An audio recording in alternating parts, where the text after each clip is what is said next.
But thank you all so much for joining us for tonight's program, The History of New England Sweets, Doughnuts, Bonbons, and Whoopie Pies. So Susan Mara Bregman is an author and photographer who lives in Boston, the Boston area anyway. She received a bachelor's degree from Brown University and a master's degree in city and regional planning from Harvard Kennedy School. After a career in public transportation, working as a public official and private consultant, she has returned to her first loves, writing books and taking photographs. She is the author of New England Neon, New England Candlepin Bowling, and Along Route 1, Maine, New Hampshire, and Massachusetts, all published for Arcadia Publishing. Her photography portfolio is online at www.rednickel.com, and she posts on Instagram and Facebook as Red Nickel Neon. And she is here tonight to discuss her brand new book, New England Sweets, Doughnuts, Bonbons, and Whoopie Pies. So all 250 of us who are watching live and the many more that will watch the recording, let's give a big virtual round of applause to Susan for joining us here tonight. And Susan, you can take it away. Thanks so much. Great. Thank you, Robert. I snuck a little look at the chat. I see a lot of people love whoopie pies and ribbon candy and ice cream. So that's a good start, because I could probably talk about New England sweets forever, but we'll only be here till about 8. So I'm just going to focus on a few things. I'm going to talk about candy, whoopie pies, fig Newtons, and ice cream. So let me get started. Why is my slide not doing what I want it to do? Okay, there we go. So the Boston area's legacy as a confectionery hub began in 1765 when two men, John Hannon and James Baker, began making chocolate in a mill along the Neponset River on the Milton side of the river. Hannon, unfortunately, was lost at sea in 1779, and Baker, James Baker, took over. He bought the company from Hannon's widow and named it after himself. And that began the legacy of Baker's chocolate. It stayed in the Baker's family for years and years till about the late 1800s and 1895. And the factory itself stayed in Dorchester till 1965. And early chocolate was nothing like the chocolate we eat today. It was bitter, it was gritty, and people mostly enjoyed it as a drink. And it took a series of innovations and inventions in the 1800s to turn that really unrefined product into the, chocolate Easter bunnies and bonbons that we enjoy today.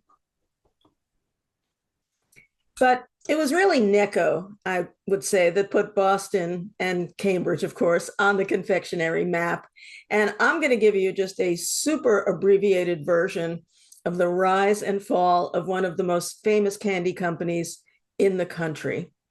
And it started in 1847 when an apotheker, he was a British apotheker, but he lived in Boston, and his name was Oliver Chase. And he invented a machine that could cut candy lozenges into uniform discs. And you see him here on the left side of your screen. His little machine looks a little like a pasta maker. And you see those discs coming out of the machine, and spoiler alert, they look a lot like Necco Wafers, but we're not there yet. But at the time, the reason this pharmacist was making candy was because that's what pharmacists did. They made candy to hide the bitter taste of medicine. So it's like what Mary Poppins said about a spoonful of sugar. So Chase formed a company with his brothers, and they decided to go into the candy business. And their company was called Chase and Company. In 1866, one of the Chase brothers, Daniel, he invented a machine that printed words on candy wafers. And that, another spoiler alert, looked a lot like those little sweethearts candies we know today. And I'm going to talk about both of those in a minute. So in 1901, Chase and Company merged with two other Boston candy manufacturers. They were called Phobes, Hayward and Company, and Wright and Moody.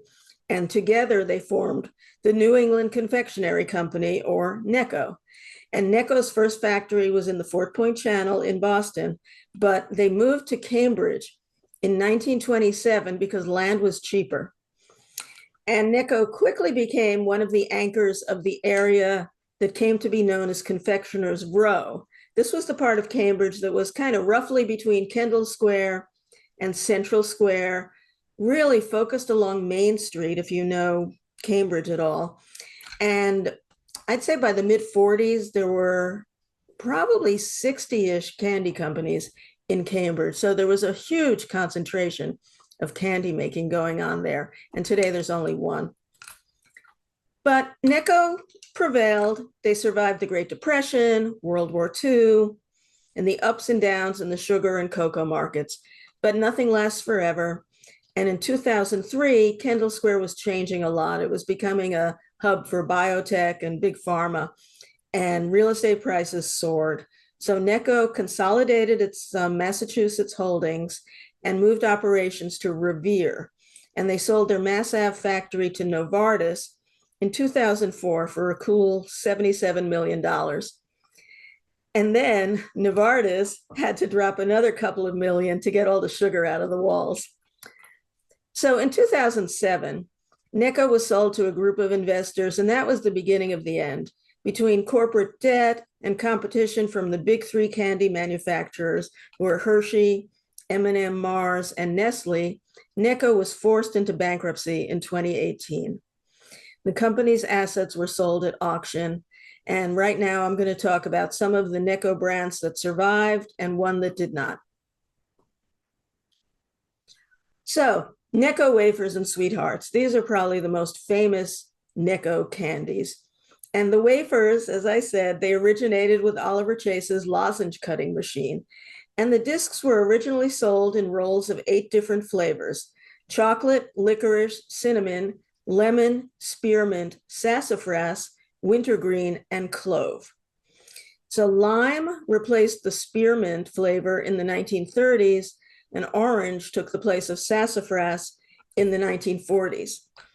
And sassafras was subsequently banned as a food flavoring, so just as well. Each roll had a wax paper wrapper sold for a nickel. And as you can see in this old ad here, there was a sister product called Hub Wafers. And as far as I can tell, the only difference between Necco Wafers and Hub Wafers was the wrapping, and Necco had wax paper and Hub Wafers had a transparent wrapper. But, whoops, let's go back. But because Necco Wafers don't need refrigeration, they don't break easily, and they seem to last forever, they traveled across the world. They were taken as provisions on polar expeditions, and they were also used during the World Wars as part of the provisions for soldiers in the field to give them some energy while they were fighting. So conversation hearts are these little guys. They can trace their origin to Daniel Chase's printing machine, but at first, in the 1800s, the candies were called conversation candies, and they weren't necessarily hearts, and they were big enough to actually carry phrases. So they were very popular at parties, and they would say things like, "Married in pink, he will take to drink," or "Married in white, you've chosen right." So Necco made conversation hearts in different shapes until the 60s. And then about 20 years later, they tried bringing back the heart-shaped candies. But the game changer for them came in 1990 when Necco acquired the Stark Candy Company. And Stark had its own successful line of what they called sweethearts, which were those little hearts printed with things like true love and be mine. And then once Necco bought out Stark, Necco could dominate the Valentine's Day candy market, which they did until the bankruptcy auction. So in that auction, an Ohio candy company called Spangler, which was a family-owned company, they rescued Necco Wafers and Sweethearts and also Canada Mints. And they took a year off to retool, and then they reintroduced Necco Wafers and Sweethearts in 2020. So they are still on the market today.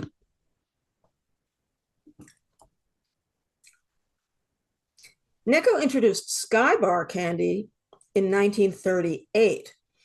And Skybar was known as a candy box in a bar because the product had 4 separate fillings and each one covered with chocolate, and each one had a different flavor. So the compartments had English toffee, honey nougat, nut butter, and fudge parfait. So Skybar's name and branding was designed to tap into the public's fascination with aviation, and the nickel bar was part of Necco's Skyline. You can see here, there was also Sky Toffee and Sky Peps. And continuing with this aviation fixation, they launched Skybars with the skywriting campaign. And you can see here the pilot who made letters a mile high in smoke. So that was Skybar. So where are Skybars today? Well, a woman named Louise Mawhinney, she is a retired technology executive and she owns a gift shop in Sudbury. And she ended up buying the Skybar intellectual property at the auction kind of on a whim. She had no confectionery experience, and she originally thought she would license production, but then she was convinced to take on the project herself. She had machinery custom made and brought to Sudbury on a flatbed truck, and she set up shop in a little factory next to her gift shop and launched the resurrected Skybars in December 2019. And that means Skybars today are the only original Necco product that are still made in Massachusetts.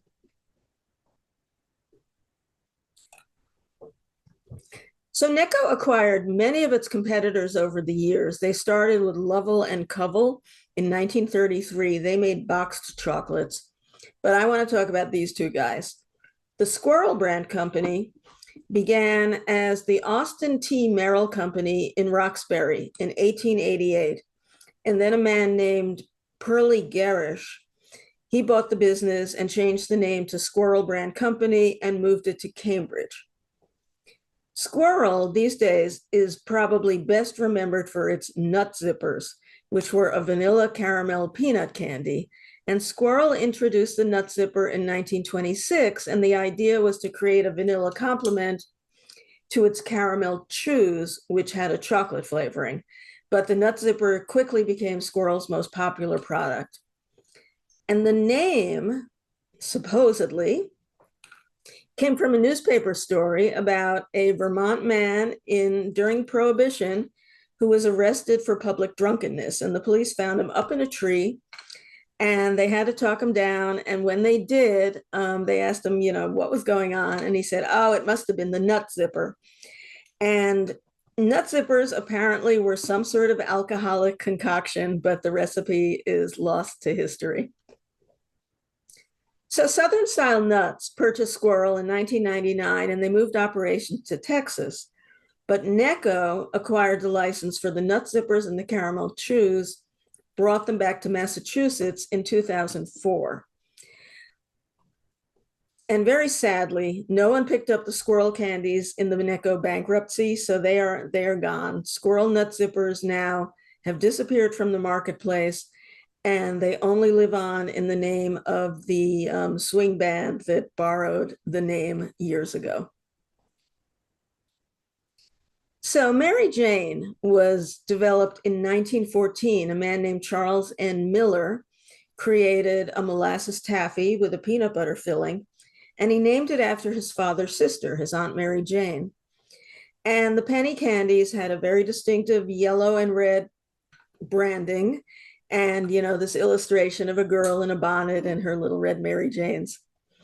So Charles' son Alton Miller took over the company in 1921, and he really went to town on branding and marketing, and they had Mary Jane contests and personal appearances by young women who were dressed as the Mary Jane character.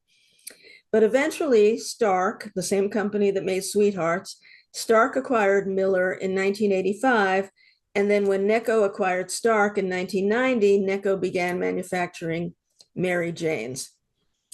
Spangler also picked up Mary Jane in the bankruptcy, but they licensed production to a company in Texas called Atkinson Candy, which is also home to the, I'd say, delightfully named coconut peanut butter candy called Chico Stick. And they still produce Mary Jane's under a licensing agreement with Spangler.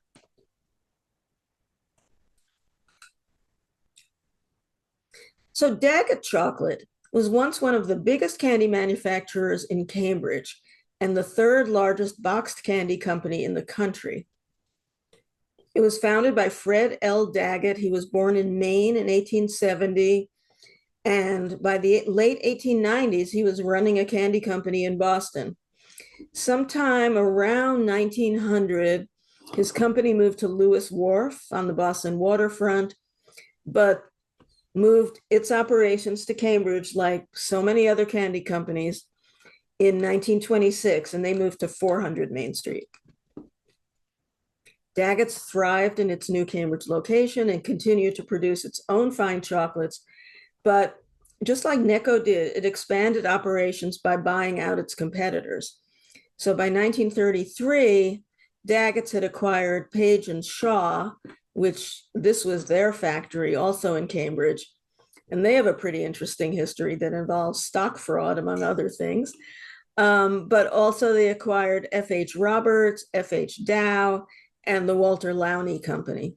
And also they acquired Gobelin chocolates probably in the 50s. So by 1952, Daggett's was using about 10 million pounds of cocoa beans a year and 6 million pounds of sugar. So they were a big player. And in its heyday, Daggett's was producing 40 different lines of chocolate, and it made the boxes as well. And they also had a factory in Virginia that supplied the strawberries they used in some of their chocolates. So let me just talk about this picture on the upper right for a minute. That's Fred Daggett on the left. That's Meredith Phelan, who worked at the company. I think she was his second wife's sister-in-law, something like that. And that is Massachusetts politician Christian Herter Jr. And this was a fundraiser for the American Heart Association, which is why there's a box full of money there. So Fred Daggett died in 1958 at the age of 87, and his nephew took over the company. But Daggett's death was really the beginning of the end, and Necco acquired Daggett's in 1960 and added Daggett's dozens of brands to its extensive portfolio. And MIT bought the Main Street factory, and they still own it today.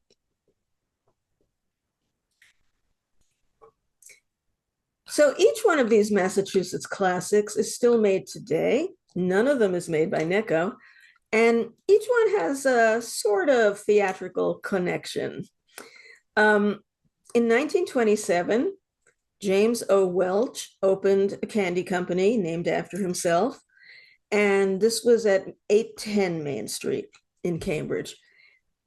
And the Welch Company introduced several well-known candy brands, including Sugar Daddy, Junior Mints, and Pom Poms. Sugar Daddy was first, and it's a caramel sucker on a stick, basically. And in fact, its original name was Papa Sucker, but eventually they changed the name to Sugar Daddy in 1932. Sugar Babies and Sugar Mama came later, and the Sugar family was complete by 1965. And although some sources claim this is true, I am pretty sure it is not. Sugar Babies were not, in fact, named after the Mickey Rooney and Ann Miller musical. That came later in 1979. Junior Mints were launched in 1949.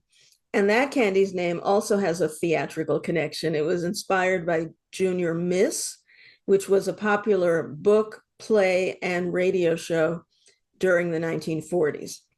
And Junior Mints also has a connection to the Seinfeld show, which we can talk about in the Q&A if you want.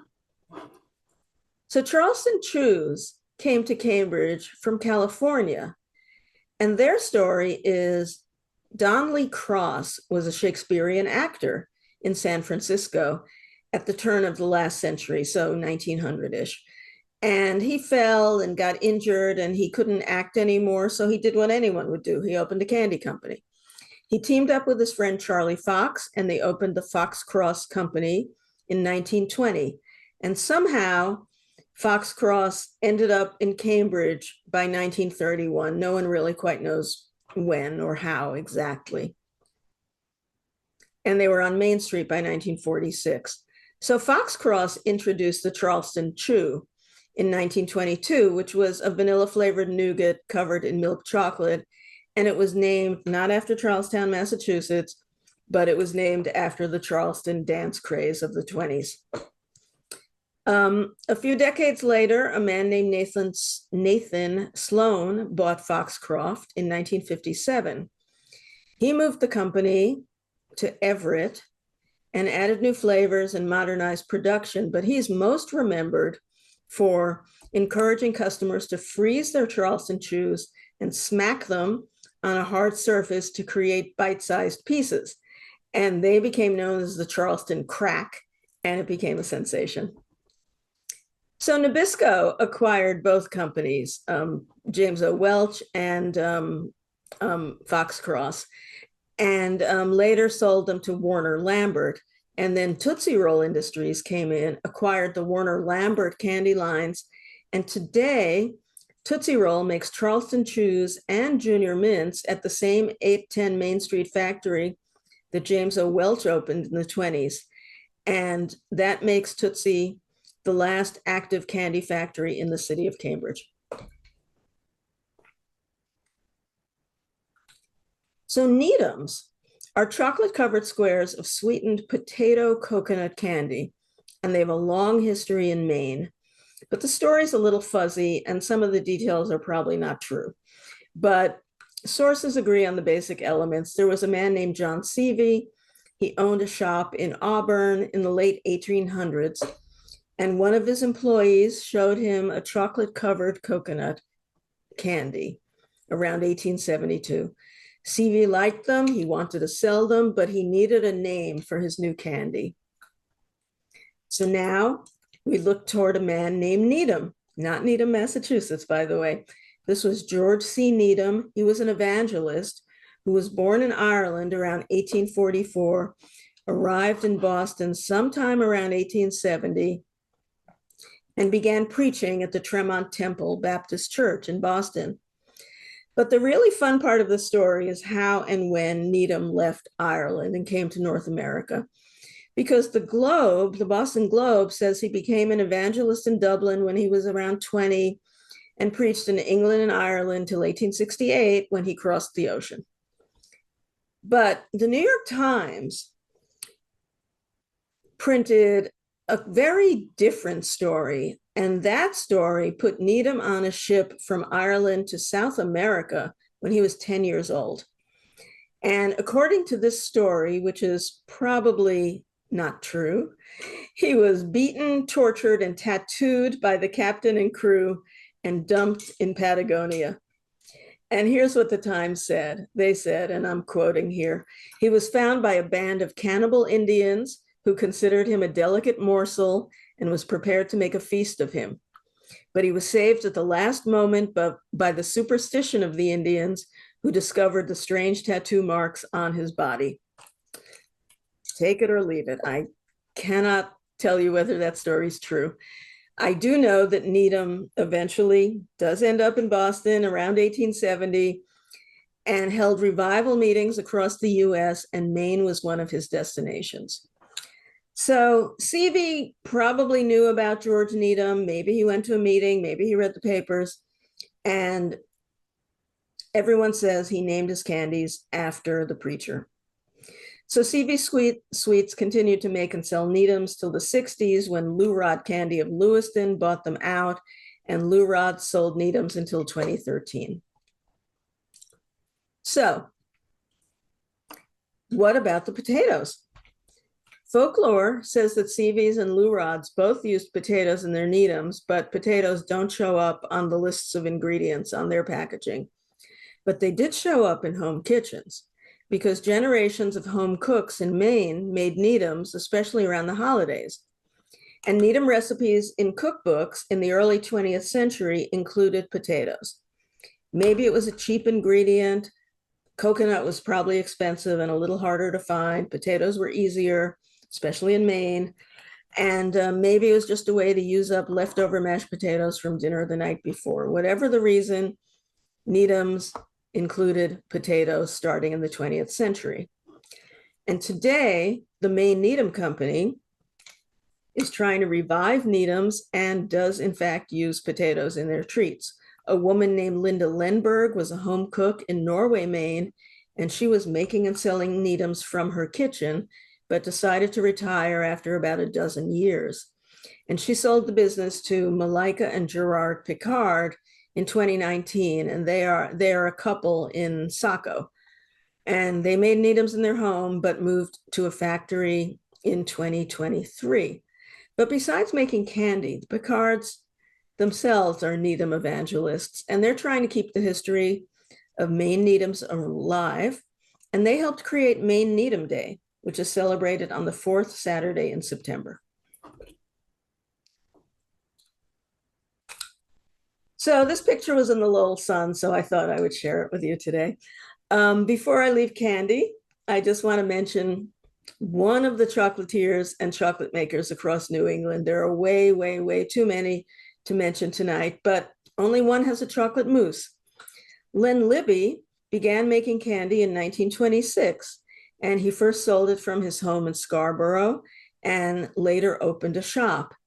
He sold his business in the 40s to a man named Fernand Hemond, and Hemond moved the business to Route 1, where it still is today. And Hemond's granddaughter and her husband run the shop today. And some of Len Libby's popular candies are Bangor Taffy, which is not taffy, and Needham's, which the shop makes from hand-shredded coconut, but does not use potatoes. And but Len Libby's is mostly known for Lenny the Chocolate Mousse, which is a life-size chocolate sculpture created in 1997. And he has since been joined by a mama bear and her two cubs.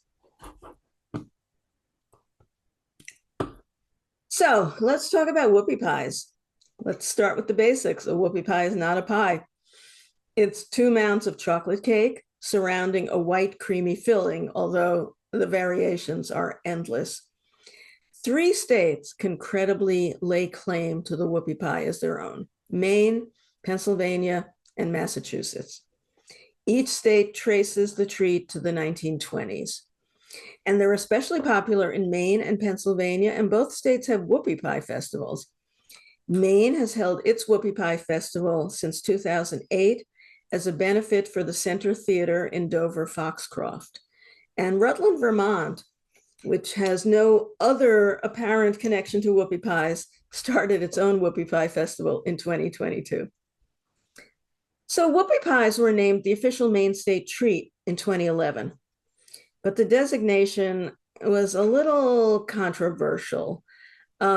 Legislators first wanted to name whoopie pies as the official state dessert, but they ran into opposition from the wild blueberry lobby. And they eventually had to reach a dessert compromise. The whoopie pie could be the official state treat, and the wild blueberry pie became the official state dessert.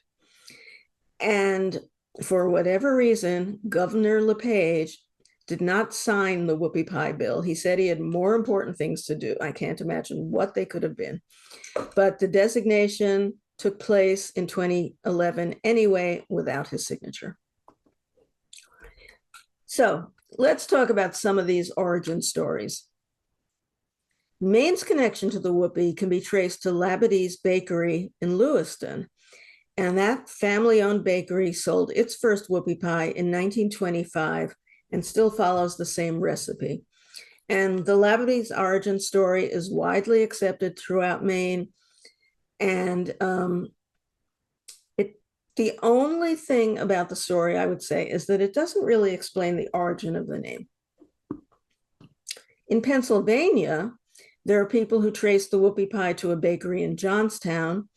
And in that story, a bakery worker had a couple of pieces of chocolate cake and made himself a little sandwich with some filling, and the whoopie pie was born. The bakery started selling them, but they called them gob cakes, which is kind of a slang term in the coal mining industry. Another Pennsylvania story puts whoopie pies in the kitchens of home bakers in the Amish community, saying that the cakes were a practical way to make use of leftover cake batter. And they would tuck the treats into lunch boxes for their kids and their husbands, and they would open them up at lunchtime and go whoopee when they found the desserts. You can take that with a grain of salt. Then there's the Massachusetts whoopie pie story, which takes us to the Berwick Cake Company in Roxbury. The Berwick Company was originally focused on Berwick sponge cake, which is a different Maine delicacy and was named after the North Berwick station on the Boston and Maine Railroad. But the company, here's an ad for them on the left, they added whoopie pies to their offerings sometime between 1926 and 1931. And some people think that maybe another Berwick confection inspired whoopie pies because they made devil dogs, which, you know, let's face it, is sort of a hot dog shaped chocolate cake with a white filling.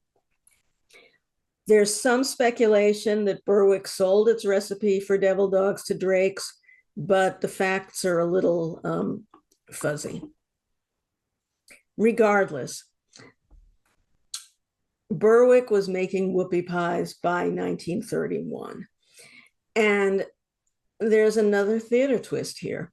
In October of 1928, the stage show called Whoopie, which starred Eddie Cantor, came to Boston. And Eddie Cantor, as the story goes, was on stage singing the song Makin' Whoopie. And supposedly the crew was handing out these whoopie pies to the audience. And we don't know whether the pies were maybe named after the song or what, but it was certainly a match made in confectionery heaven. Now, these I found in New Hampshire. These are whoopie donuts, which are cider donuts with a layer of frosting in between, kind of marrying the best of both states here. So, fig Newtons, fig rolls were once considered a health food. They were considered as beneficial to digestion. And they were popular with home cooks across Great Britain, and British immigrants probably brought them to the US. But it really took a combination of a cookie maker, an inventor, and a bakery to turn the humble fig roll into the fig Newton, which was one of the best-selling cookies in the country. So a man named Frank Kennedy, he operated the F.A. Kennedy Steam Bakery. The building is still standing in Cambridge here. You can see his name on the side.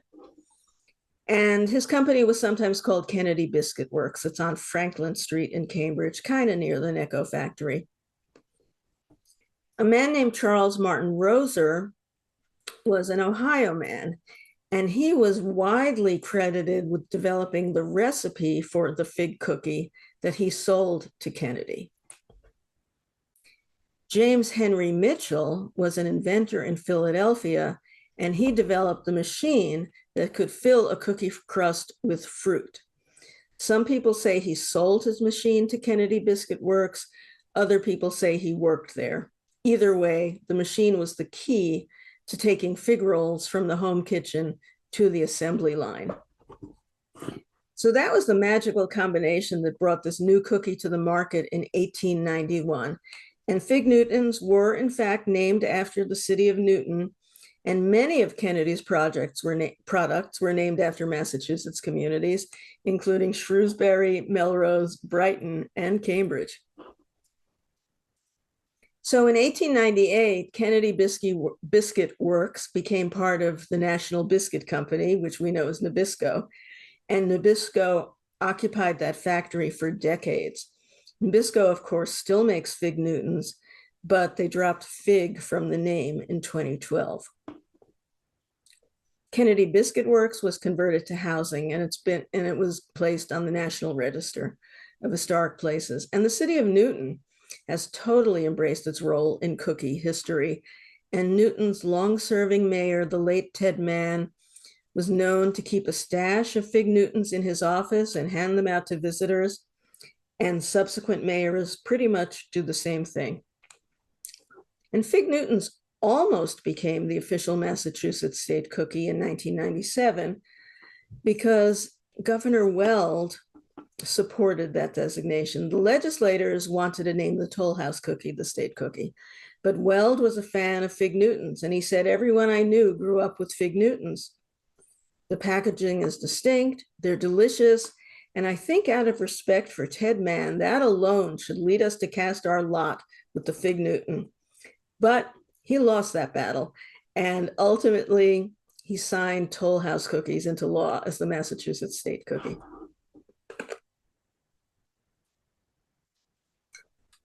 So New Englanders are well known for eating ice cream all year round, even when there's a raging blizzard outside.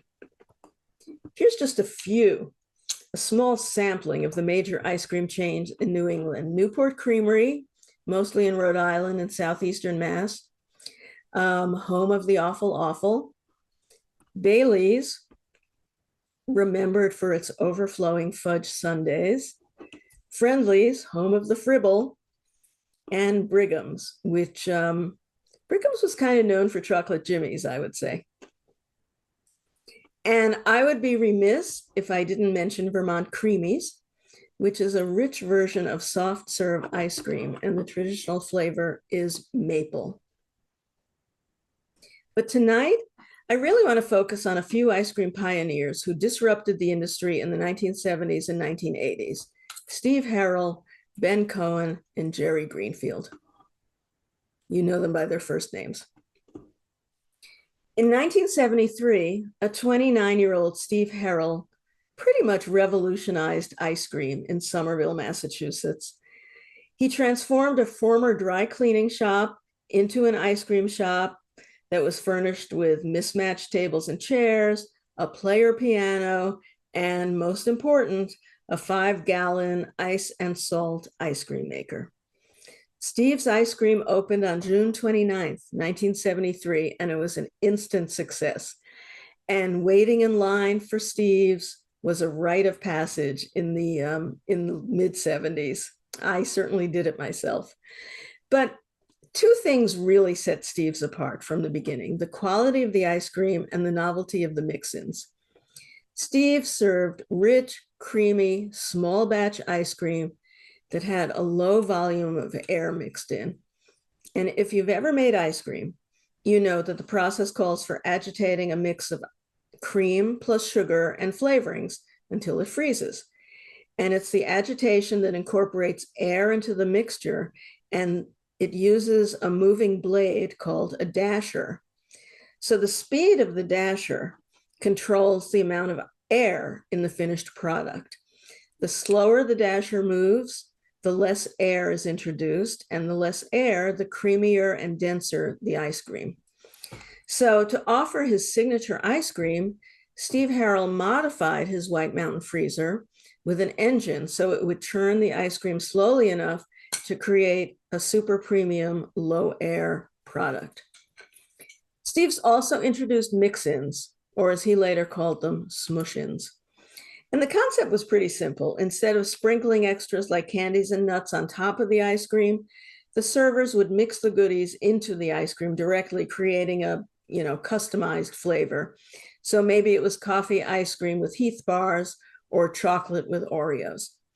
And in his memoir, Steve said, and I'm quoting, "Before I opened Steve's, to my knowledge, no ice cream anywhere contained chopped Heath bars, Reese's cups, Oreos, M&Ms, and other nationally popular candies. Once Steve's opened, the baked goods and candy industries were thereby forever married to the ice cream industry." And while Harrell loved ice cream, he didn't love running a scoop shop, and he sold his business in 1977.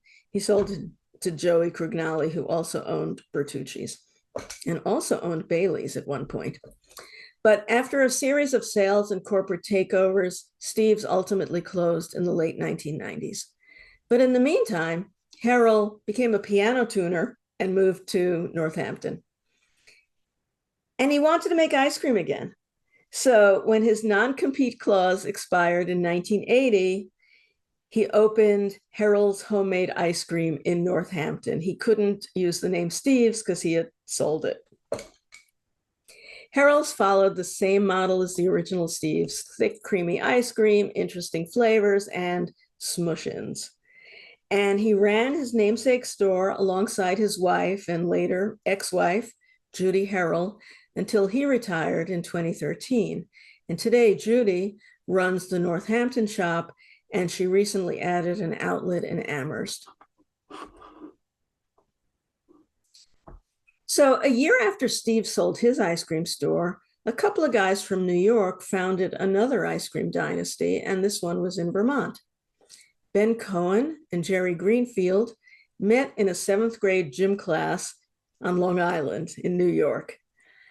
And they became best friends. And a few years later, they were kind of contemplating their stalled career options. Ben Cohen had dropped out of college. He wanted to become a potter, but he had no customers. Jerry Greenfield applied to medical school, but no one accepted him. So they decided to go into the ice cream business together. They took a correspondence course, and they found a rundown gas station with a leaky roof in Burlington, Vermont. And Ben & Jerry's opened in 1978. And besides the leaky roof, their scoop shop had a 5-gallon rock salt and ice freezer and a player piano, just like Steve's. So Cohen and Greenfield set out to make a rich and creamy product. And a lot of that, as we saw, came down to the speed of the dasher, but they didn't know how fast or how slow it could go. So they kind of did surveillance. They went to other small ice cream shops and kind of surreptitiously counted the revolutions on their ice cream makers. So Fred Lager, who wrote a book about Ben & Jerry's, said, if 20 per minute worked for Steve's in Cambridge, although he meant Somerville, they figured that 20 per minute would work for them. So years later, in an interview in the Boston Phoenix, Ben & Jerry talked about the influence of Steve on their business. And they said that certainly, this is a quote from Jerry, certainly before we started, we came and visited Steve's Ice Cream in Somerville, and we spoke with Steve Harold, who was really amazingly helpful for someone who didn't know us at all and had no reason to be helpful. He was just a really nice guy and very helpful, and he still makes great ice cream, and we owe a great debt of gratitude to Steve Harold. So Ben & Jerry's, of course, is known for its really intense flavors with the cute names. And the flavors were created out of necessity because Ben Cohen didn't really have a good sense of smell. And if you don't have a good sense of smell, you don't have a good sense of taste. So the challenge was for Jerry to create flavors that Ben could recognize with his eyes closed. And to do that, the ice creams had to be super intensely flavored. And they were also super chunky. They first tried to follow the Steve's example and mix in candies and cookies on demand at their shop, but they never quite got the hang of it, and it didn't really work out for them. So they figured out it would be much easier to dump the candy and the cookies into the ice cream while it was being cranked. And that's how Ben & Jerry's flavors were born. And of course, Ben & Jerry's are also known for their political activism, but I'm not going to get into that tonight. I will talk about fluff. So marshmallow fluff, as we all know, is a sweet, white, gooey spread used as an ingredient in everything from fudge to whoopie pies. And of course, some people just eat it straight out of the jar. So a French-Canadian immigrant named Archibald, I'm not sure how to say his name. Some people say Query. I think it's probably Kerry or Kerry. He was a French-Canadian immigrant living in Somerville around the turn of the 20th century, and he developed a recipe for marshmallow cream in 1917, so before World War I, and he sold it door to door. Fred Mower and Alan Durkee were childhood friends who grew up in Swampscott, and they served together in France during World War I. But Mower met Query when both were working at the Walter Lowney Company's factory on Commercial Street in downtown Boston. And Mower and Durkee purchased Query's marshmallow cream recipe for $500. And they opened the Durkee Mower Company on Valentine's Day in 1920. And they opened this in their hometown of Swampscott. And they originally, because they had served in France, they wanted to make a little pun. So they originally called it Toot Sweet Marshmallow Fluff, but they dropped the Toot Sweet at some point. The original recipe for fluff consisted of 4 ingredients: sugar, corn syrup, egg whites, and vanilla. They eventually moved to a factory in Lynn in 1929, and they're still there today. So fluff was popular enough. It grew steadily for the next few decades. There were tons and tons of advertisements. They sponsored radio shows. They had musical acts known as the Flufferettes.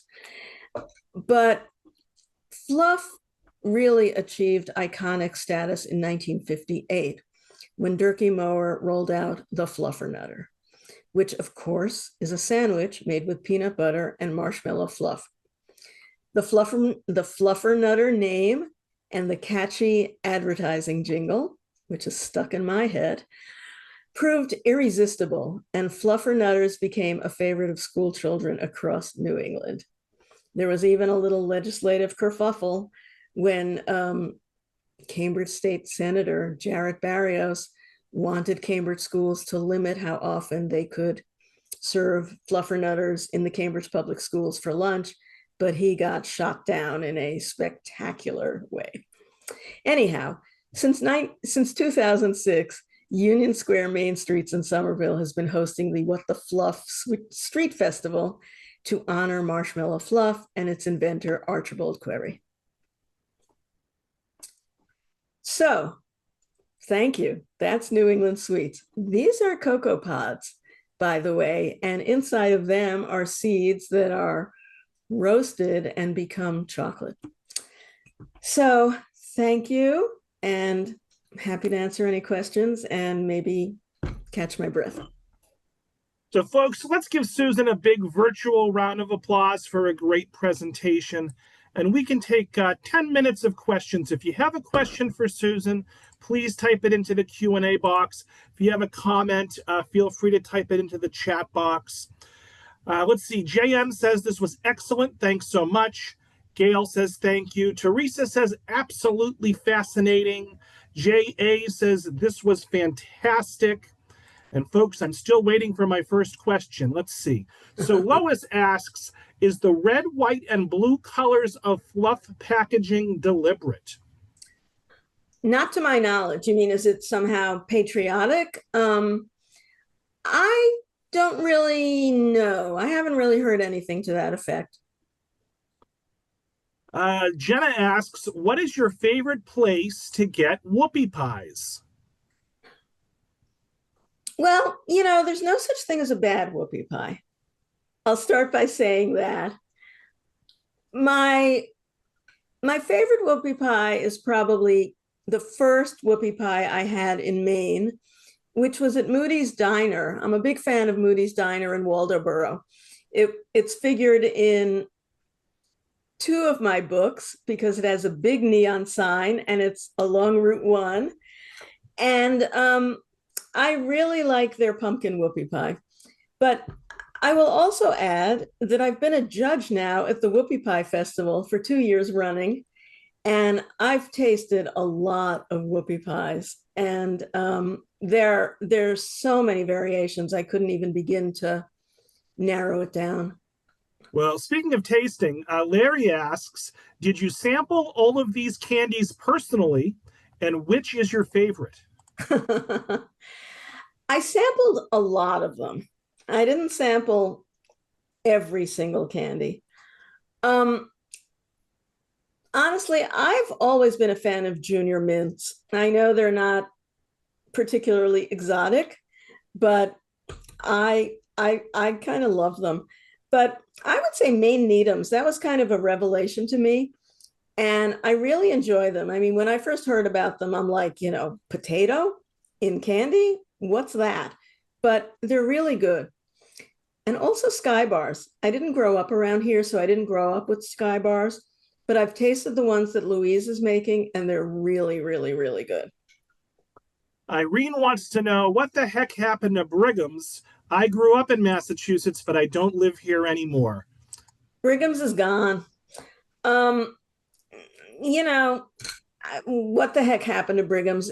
Like a lot of these old school ice cream chains, it was a little, it couldn't meet changing tastes. I mean, companies like Ben and Jerry's and ice cream shops like Steve's or later Toscanini's and Rankatori's, they really created a new market for this premium ice cream. And companies like Brigham's just kind of couldn't compete in that new environment. And it just kind of basically went away. Nancy wants to know, can you tell us anything about the Toll House cookie? Well, the Toll House cookie originated at the Toll House, which was a restaurant in, oh, Whitman, Massachusetts. And the woman who invented them was a cook, a well-known cook named Ruth Wakefield. And some people say she invented them by accident, but other people really take offense at that story and say she knew what she was doing. And she made this cookie with, they didn't have chocolate chips at the time. She had to sort of shave pieces of chocolate off bars of baking chocolate. And people loved them. It was during the Depression. And, some people say, well, it was great. It was like a little bit of sweetness that everybody could afford during the Depression. And the interesting thing was she basically ended up in a partnership with Nestle's, who started making chocolate chips and packaging them and selling them specifically so people could use them in cookies. So the chocolate chip itself was invented after the cookie. All right, so Leslie wants you to come back and tell us more about donuts next time. Ellen Okay. wants to know, what are some of the best donut shops you've visited? And we have, let's see, someone in the chat. Where is it? Rachel wants to know, are cider donuts only a New England confection? Um, okay, so I'll say cider donuts are some of my favorite donuts in New England. So I'll start by saying that. And I did eat one of those whoopie donuts. um, Cider donuts are not exclusively a New England confection. I would say anywhere that has a big apple production crop um, has cider donuts. So upstate New York has cider donuts. I think Washington State has cider donuts. It really is kind of a partner with apple orchards, basically, and farm stands. And it's just another way for orchards to have a product to sell. A few folks in the chat noting that while the Brigham's restaurants have closed, the ice cream continues to be produced in quarts that are available in supermarkets around New England. That is true. And H.P. Hood makes them. Yeah. H.P. Hood took over the Brigham's supermarket brand. Yeah. Let's see here. And I know there's still a few Friendlies around kicking, but similarly, Friendlies ice cream is available in grocery stores. All right, let's see. There's so many questions. This is overwhelming.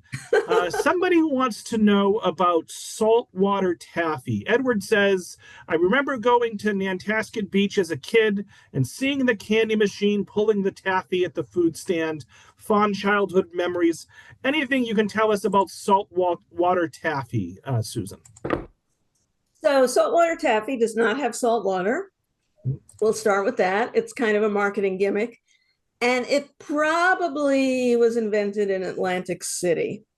But most seaside towns have taffy, and there are a few famous taffy stories in New England. I wrote about a couple in Maine in my book. There's one in York Beach in Maine called the Goldenrod, and they call their taffy Goldenrod Kisses, because Kisses used to be kind of a generic name for any small piece of candy. It didn't exclusively belong to Hershey's until later. And there's also a very interesting story about a man named Herbert. Herbert? I forget his first name. I think it was Herbert Hildreth, who was born in Massachusetts in, I think, Grafton or North Grafton, ends up learning how to make candy in Maine, has a factory in Boston's South End, but really settles down in Old Orchard Beach, where he becomes like this big deal in Old Orchard Beach. And he made a taffy called Velvet Kisses. And he got involved in a patent fight because until about 1900, taffy was made by hand. And it was a very laborious process. You basically boil this big batch of sugar or molasses till it's this big blob. And then they have these hooks in the wall, and you sort of throw the candy onto this hook. And then you have to kind of pull it and knead it and fold it and pull it and knead it until it incorporates enough air to soften. So it was a very labor intensive process that required a lot of strength. And around 1900, a whole bunch of people invented variations on a machine that could do the pulling job mechanically. And there was a big taffy fight that went all the way to the Supreme Court. And Hildreth was involved in that fight, and he somehow managed to prevail. And he kind of transitioned in a lot of ways from making taffy to selling taffy machines. We'll take a few more questions, folks. We'll go a few minutes over. Jennifer wants to know, what would you say is a singular quality that these amazing inventors had in common that led them to such spectacular success?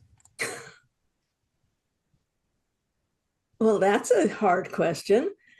Sometimes it was luck, I hate to say, but I think there was, especially in the candy industry, there was this, they were all a lot of them were concentrated in Cambridge. It was an era of creativity and innovation, and they all knew each other. There were these confectionery associations, and they all had meetings, and they worked for each other, and they bought each other out. And you can't copyright a recipe. So there was a lot of, we'll just say, borrowing going on. And I think it just all kind of built on itself. And I think they were just greater together than they might have been individually. So I feel bad not being able to get to so many questions here, but let me ask you this one. Let's see. A lot of folks actually asking about recipes. Do you have any recipes for whoopie pies? Any cookbooks that you might recommend as it relates to whoopie pies or other New England sweets? So the book has a handful of recipes, but they're not really like the kind of recipes you can go make in your kitchen. They're more like reprinting recipes from historical sources.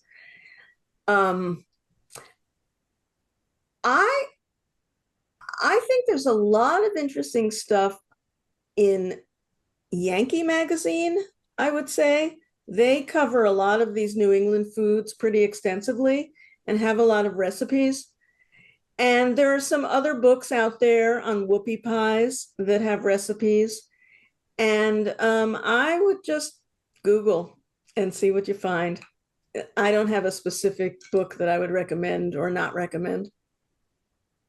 Jackie asks, wondering why so many candy factories ended up in Cambridge. Was that the proximity to Boston, or why was that? I think it's a few things. In the beginning, a lot of them were in Boston, and that's because of proximity to population, both a workforce and customer base, and the proximity to shipping, railroads, and boats, ships. In the early years, this was before refrigerated, before trucks, basically. And so a lot of them end up moving to Cambridge because land was cheaper and they could build bigger factories. So that's why originally, I know it's hard to believe now that land was cheaper in Cambridge, but it was. And they had more room, so they could expand.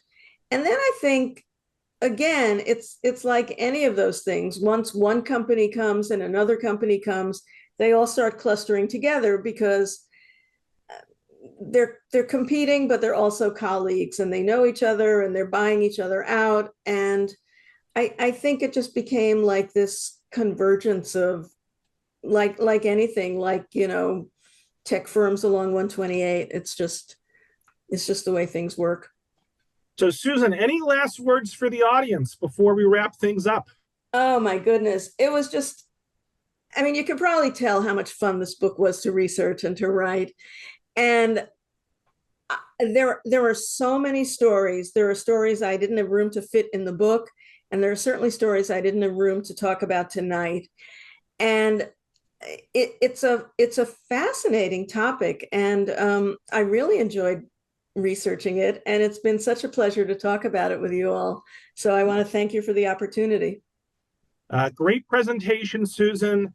It's going to do a number on my diet here. I'm very hungry at the moment here, so yeah, well, I'm going to do my best, Susan. Do your but best. I want to thank you so much. Wonderful presentation, folks. Let's give Susan one big last virtual round of applause. I also want to thank the Friends of the Library and all the other public libraries who helped promote tonight's talk.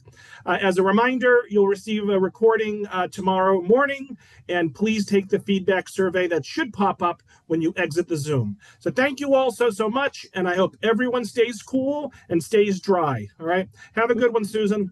Thank you, Robert. Thanks, everyone. It was a pleasure.